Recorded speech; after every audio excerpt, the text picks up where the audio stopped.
नमस्कार दोस्तों, स्वागत है आप सभी का SCT एकेडमी पर। आज जो हम लोग पेपर करेंगे वो पेपर है आपका 21 जनवरी 2022 का। इसमें हम लोग अभी EVS और हिंदी का डिस्कशन करेंगे। CDP और मैथ का जो लोग अभी तक नहीं देखे हैं वो चैनल के प्लेलिस्ट में जाकर उस वीडियो को देख लेंगे और वहाँ से अपना आंसर मिला लेंगे। तो जिनका भी एग्जाम था 21 जनवरी को वो इस वीडियो को देख लीजिए और ज़्यादा से ज़्यादा शेयर कीजिए ताकि सभी संबंधित अभ्यर्थियों का फ़ायदा हो सके। तो चलते हैं हम लोग बिना समय गवाए प्रश्नों की तरफ। EVS पे ये आपका CDP मैथ है जो हो चुका है। ये रहा आपका EVS का पहला प्रश्न। थोड़ा जूम कर लेते हैं इसको। पहला प्रश्न है आपका, किसी पर्यटक ने एर्नाकुलम टाउन से वडोदरा जाने के लिए 10 नवंबर 2021 को ट्रेन में प्रवेश किया। ट्रेन एर्नाकुलम टाउन से 22:40 बजे चली और 12 नवंबर 2021 को 14:10 बजे वडोदरा पहुंची। यदि इन दोनों शहरों के रेलवे स्टेशनों के बीच की दूरी 1896 किलोमीटर है तो पर्यटक की यात्रा के समय ट्रेन की औसत चाल थी। तो दोस्तों जब इसको आप बनाएंगे तो आपका सही उत्तर आएगा ऑप्शन नंबर 4, 48 किलोमीटर प्रति घंटा। देखते हैं अगले प्रश्न को।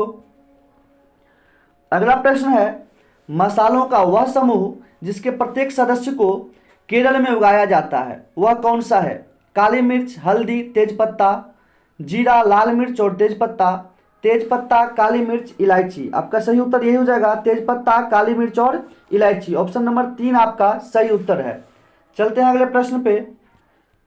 अगला प्रश्न है, देखिए मिलान करने वाला प्रश्न है आपका। इसके सीधे सही उत्तर पे हम लोग चलते हैं। इसका सही उत्तर होगा आपका B, C और D। देखते हैं अगले प्रश्न को। अगला प्रश्न है, अर्थपूर्ण EVS की शिक्षा संभव हो सकती है यदि विद्यार्थियों के स्थानीय अनुभव विद्यालय के अनुभवों से संबंधित हो, प्रशिक्षित EVS के शिक्षकों के अनुभवों का प्रयोग किया गया हो, विद्यार्थियों के स्थानीय अनुभवों को उचित महत्व न दिया जाए, विद्यालय के ज्ञान का प्रयोग ज्ञान की रचना के लिए किया गया हो। तो आपका जो सही उत्तर है वो हो जाएगा आपका ऑप्शन नंबर 1, विद्यार्थियों के स्थानीय अनुभव विद्यालय के अनुभवों से संबंधित हो। देखते हैं अगले प्रश्न को। अगला प्रश्न है, NCF 2005 कक्षा 3 से 5 तक EVS को एक ऐसे विषय के रूप में देखता है जो निम्न प्रत्ययों एवं विचार वस्तुओं को आपस में एकीकृत करता है: विज्ञान एवं सामाजिक विज्ञान, विज्ञान सामाजिक विज्ञान एवं पर्यावरण शिक्षा। बिल्कुल आपका सही है, विज्ञान सामाजिक विज्ञान एवं पर्यावरण शिक्षा। आपका सही उत्तर हो जाएगा ऑप्शन नंबर 2।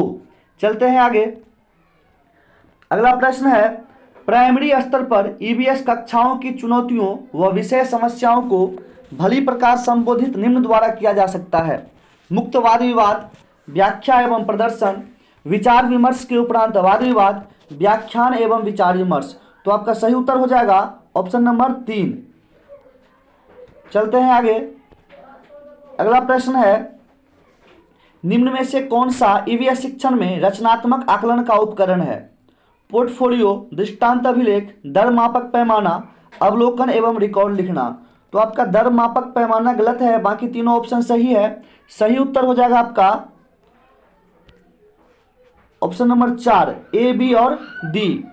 देखते हैं अगले प्रश्न को।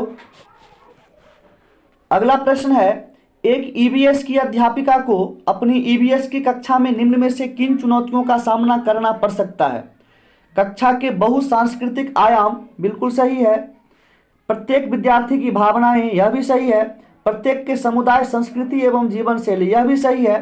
कक्षा में अनुशासन तथा उसकी व्यवस्था, यह आपका निगेटिव में जाता है, अर्थात सही उत्तर हो जाएगा आपका ऑप्शन नंबर 1, कक्षा केवल A, B तथा C। देखते हैं अगले प्रश्न को। अगला प्रश्न है, हमारे देश के किस एक भाग के अधिकांश व्यक्ति अपने घरों के आंगन में टैपियोका और नारियल उगाते हैं और इनका उपयोग करके स्वादिष्ट भोजन तैयार करते हैं? सबको पता है, आसान सा प्रश्न है। Option number 3, Kerala. चलते हैं आगे। अगला प्रश्न है, EVS के संदर्भ में बच्चा अपने वातावरण को निम्न में से किस ढंग से देखता है? समग्र रूप में, उसके पृथक रूप में, उसके थीम के रूप में, उसके साधारण रूप में। पहले भी यह प्रश्न पूछा जा चुका है, जहां पर उत्तर था आपका साकल्यवादी ढंग से, तो सही उत्तर है समग्र रूप में। देखते हैं अगले प्रश्न को। विशेष प्रकार का नृत्य जिसे चिराओ कहते हैं, कहाँ के लोगों द्वारा किया जाता है? बार बार यह प्रश्न इस बार आपका रिपीट हो रहा है। सही उत्तर है मिजोरम। चलते हैं आगे। अगला प्रश्न है, डॉक्टर ने किसी व्यक्ति को प्रतिदिन दवाइयों के साथ हरे पत्तेदार सब्जियां, आंवला और गुड़ खाने का सुझाव दिया। यह व्यक्ति कोई रोगी होना चाहिए जो पीड़ित है। पता है आप लोग को, ये सब आयरन की कमी को पूरा करता है, और आयरन की कमी से होने वाला रोग है आपका एनीमिया, अर्थात सही उत्तर हो जाएगा ऑप्शन नंबर 4। चलते हैं आगे। अगला प्रश्न है, शिमला में रहने वाला कोई व्यक्ति भोपाल का भ्रमण करता है, पहले भोपाल का भ्रमण करता है और इसके पश्चात गांधीनगर जाना चाहता है। उसकी यात्रा की दिशाएं होगी, पहले दक्षिण की तरफ आएगा और फिर इसके बाद वो पश्चिम की तरफ जाएगा। पहले दक्षिण में आएगा और फिर पश्चिम में जाएगा, सीधा है वो। सही उत्तर हो जाएगा आपका ऑप्शन नंबर 3। चलते हैं आगे। यदि आप भारत के मानचित्र की सरल रेखा AB कोलकाता, पश्चिम बंगाल की राजधानी जो बिंदु A पर है, और पुदुचेरी जो बिंदु B है तक खींचे, तो B के सापेक्ष A की दिशा होगी, अर्थात पांडिचेरी के सापेक्ष कोलकाता की दिशा जो होगी वो होगा आपका ठीक उत्तर पूर्व। चलते हैं अगले प्रश्न पे। अगला प्रश्न है, प्राथमिक स्तर में EVS पढ़ाने का सबसे उपयुक्त लक्ष्य है अपने वातावरण का अन्वेषण करने के लिए विद्यार्थियों को पर्याप्त मौके देना, EVS के विभिन्न प्रत्ययों के वर्णन एवं परिभाषा विकसित करना, विद्यार्थियों को EVS के प्रत्ययों को सीखने के लिए सहायक होना, शिक्षक द्वारा साझा की हुई ठोस जानकारी द्वारा विद्यार्थियों को EVS सीखने के लिए प्रोत्साहित करना। तो आपका सही उत्तर हो जाएगा, सबसे बेस्ट ऑप्शन आपका इसमें ऑप्शन नंबर 1, अपने वातावरण का अन्वेषण करने के लिए विद्यार्थियों को पर्याप्त मौके देना। देखते हैं अगले प्रश्न को। अगला प्रश्न है, दुनिया में प्रसिद्ध पश्मीना के बारे में नीचे दिए गए कथनों पर विचार कीजिए। एक पश्मीना साल में 6 स्वेटरों के बराबर गर्मी होती है। बिल्कुल सही है। कोमल पश्मीना पहाड़ी बकरियों की एक खास नस्ल से एकत्र किया जाता है जो 5000 मीटर ऊंचे पहाड़ों पर रहती है। यह भी आपका सही है। अत्यधिक सर्दी से बचाने के लिए बकरियों के शरीर पर गर्म बालों की एक परत उग आती है। ये भी आपका सही है। पतले बालों को बकरियों के शरीर से काटने के पश्चात मशीनों द्वारा बुनाई की जाती है। यह सही नहीं है, अर्थात आपका सही उत्तर हो जाएगा ऑप्शन नंबर 3, A, B और C। चलते हैं अगले प्रश्न पे। अगला प्रश्न, EVS के पाठचर्या की रूपरेखा निम्न आधार पर बनाई गई है। विषय वस्तु एवं पाठ्यक्रम दोनों पर, पाठ्यक्रम पर, थीम पर। सही उत्तर होगा आपका थीम पर। देखते हैं अगले प्रश्न को। अगला प्रश्न है, किस वर्ष गुजरात में भूकंप आया था जिसमें कम से कम 1000 लोगों की मृत्यु हो गई थी? तो वो वर्ष था दोस्तों 2001। चलते हैं आगे। अगला प्रश्न है हमारा, ब्रांज एक मिश्र धातु है जिसके प्रमुख संघटक हैं। कई बार यह प्रश्न आ चुका है। इसका सही उत्तर होगा आपका कॉपर और टीन। देखते हैं आगे। अगला प्रश्न है, उस महिला व्यायामी खिलाड़ी का क्या नाम है जिसने 12 वर्ष की आयु में ही वजन उठाने का अभ्यास आरंभ कर दिया था, 130 केजी तक का वजन उठाने की सफलता प्राप्त की तथा अंतर्राष्ट्रीय प्रतिस्पर्धाओं में 29 मेडल जीते हैं? ये खिलाड़ी थी कर्णम मल्लेश्वरी, ऑप्शन नंबर 1। देखते हैं आगे। EVS में बच्चों के सीखने का गुणात्मक आकलन निम्न द्वारा किया जा सकता है।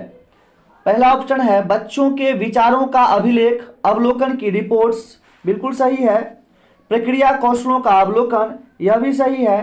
कागज पेंसिल टेस्ट, यह आपका सही नहीं है, नेगेटिव में जाता है। उपलब्धि टेस्ट, यह भी आपका सही है, अर्थात सही उत्तर हो जाएगा आपका A, B तथा D, ऑप्शन नंबर 2। देखते हैं अगले प्रश्न को।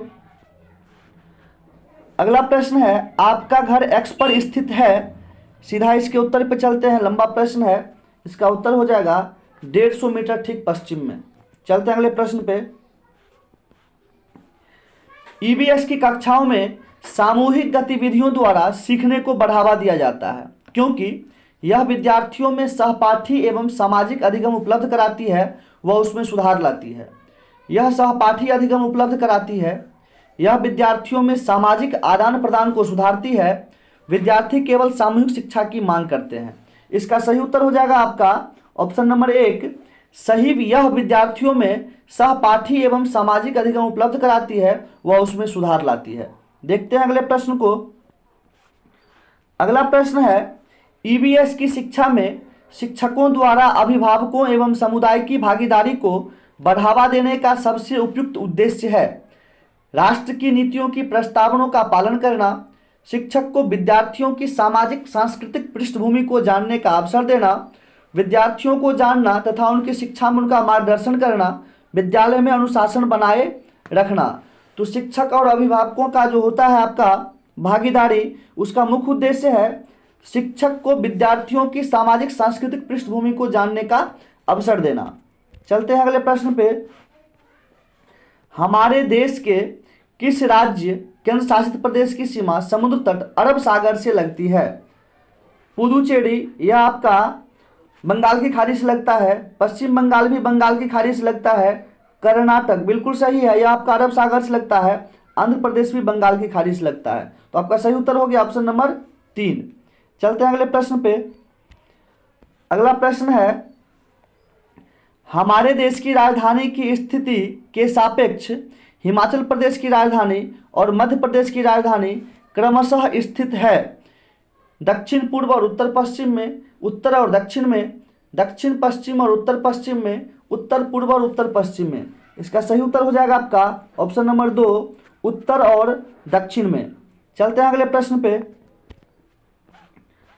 अगला प्रश्न है, ईवीएस की शिक्षा में शिक्षकों द्वारा किए गए क्रियाकलापों के पश्चात प्रामाणिक एवं अर्थपूर्ण शिक्षा हेतु डैश होना चाहिए।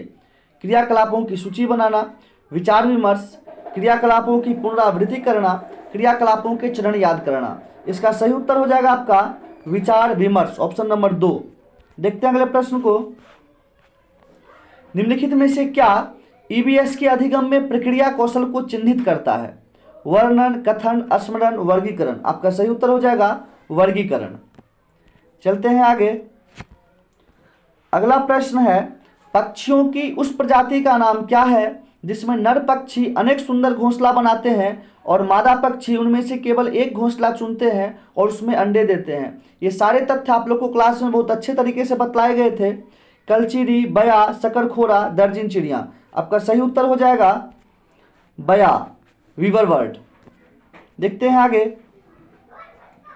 अगला प्रश्न है, ईवीएस के पाठ्यचर्या में परिवार एवं मित्र क्या है? विषय वस्तु, उपथीम, पाठ्यक्रम, थीम। आपका सही उत्तर हो जाएगा थीम। इस प्रकार आपका ईवीएस का 30 प्रश्न हो चुका है। अगला सेक्शन है हिंदी का। देखते हैं हम लोग। चलते हैं हिंदी पे। हाँ, तो देखिए 21 जनवरी वाले, जिनका भी 21 जनवरी को एग्जाम था, उनमें समस्याएं हैं हिंदी में। आपका गद्यांश का कहानी अलग है और प्रश्न अलग है। गद्यांश आपका गांधी जी पे है और प्रश्न रामनाथी पंत से किया गया है। इसको लेकर बहुत सारे अभ्यर्थी परेशान हैं, बहुत सारे कमेंट आ रहे हैं, सर हम लोग का क्या होगा। तो मैं आप लोग को बता देना चाहता हूँ, बिल्कुल भी परेशान नहीं होना है, टेंशन नहीं लेना है। इस 9 प्रश्नों का बोनस अंक आप लोग को मिलेगा, बिल्कुल निश्चिंत रहें। इससे पूर्व भी इस प्रकार की बातें हुई है जहाँ पे बोनस अंक प्रदान किया गया है। तो ये 9 प्रश्न आपका गलत है, जिसका बोनस अंक आप लोग को निश्चित तौर पे मिलेगा। चलते हम लोग आगे पद्यांश पे।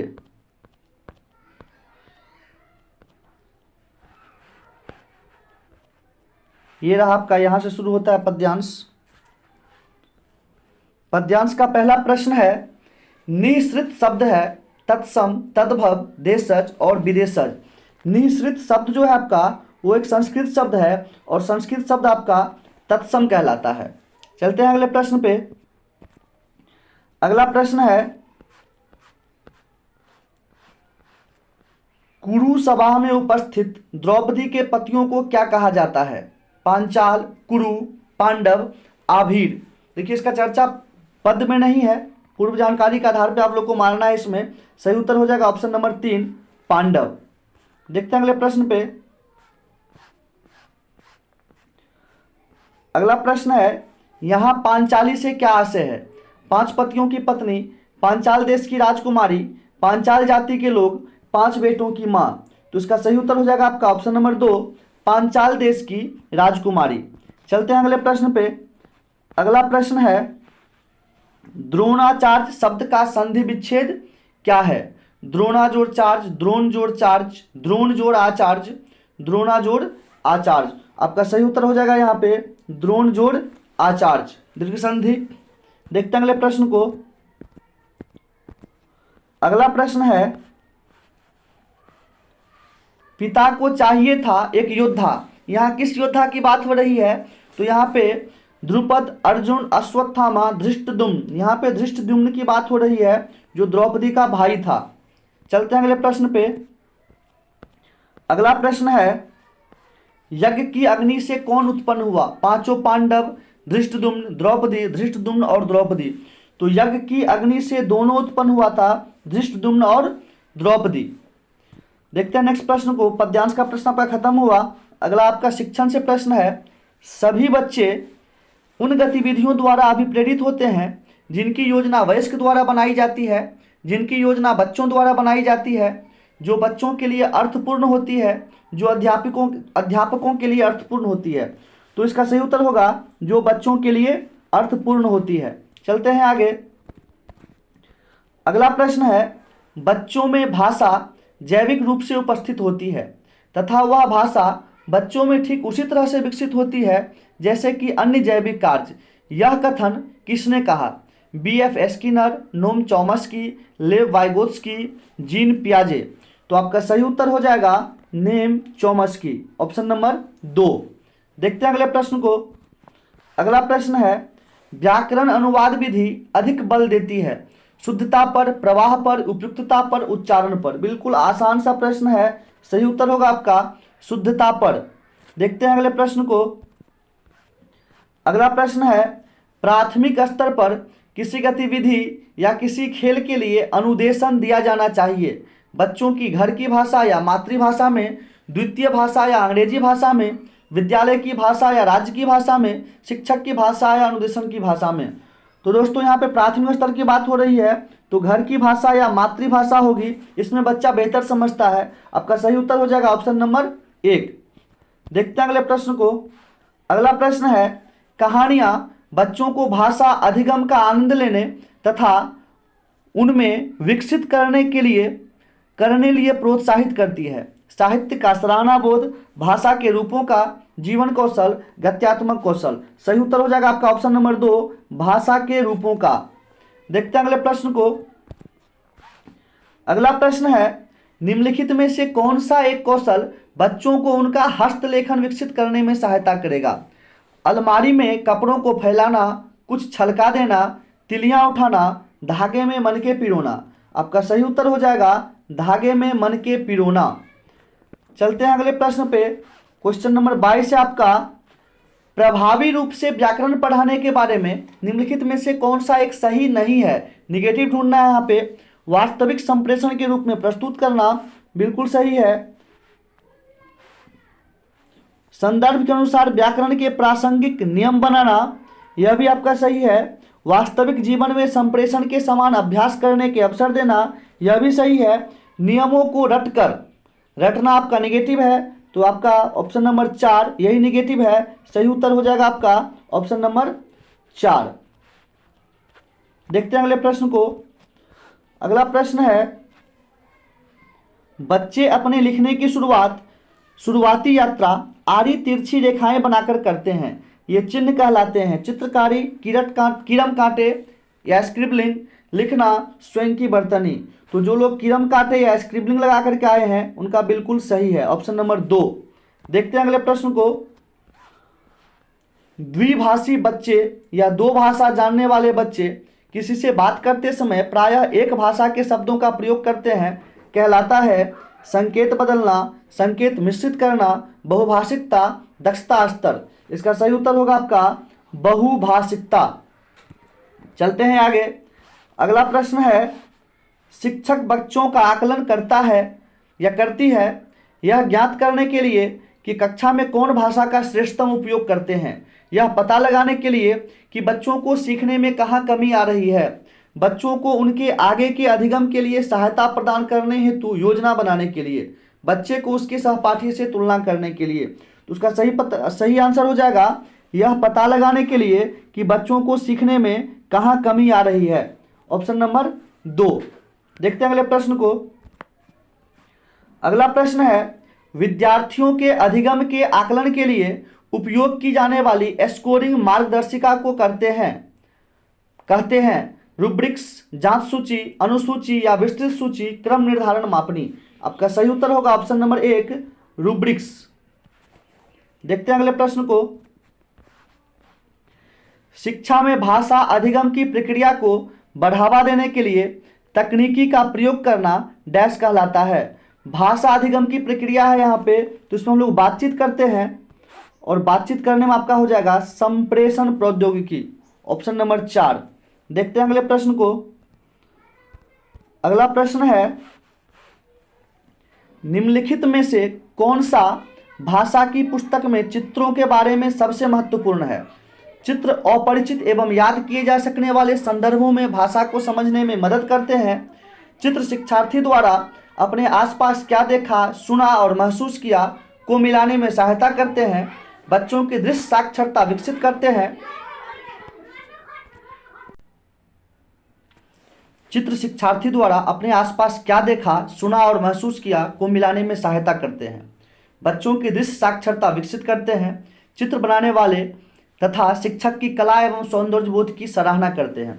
आपका सही उत्तर हो जाएगा चित्र शिक्षार्थी द्वारा अपने आसपास क्या देखा, सुना और महसूस किया को मिलाने में सहायता करते हैं। Option number 2।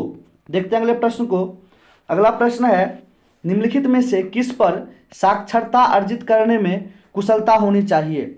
ध्वनि विज्ञान संबंधी जागरूकता एवं प्रवाह, दृश्य शब्दावली एवं प्रतिमान पहचान, अर्थापन करना एवं भाषा की समझ, शुद्धता एवं ध्वनि विज्ञान संबंधी समझ। सही उत्तर है आपका अर्थापन एवं भाषा की समझ। देखते हैं अगले प्रश्न को।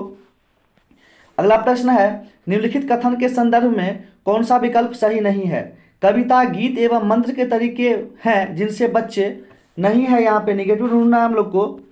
शब्द एवं वाक्य संरचना रटते हैं, उच्चारण का अभ्यास करते हैं, विषय वस्तु के माध्यम से व्याकरण सीखते हैं, शब्द संपदा बढ़ाते हैं। तो यहाँ पे रटना आपका नेगेटिव है। ऑप्शन नंबर 1 सही है। इस प्रकार आपका हिंदी और ईवीएस 21 जनवरी का हो चुका है।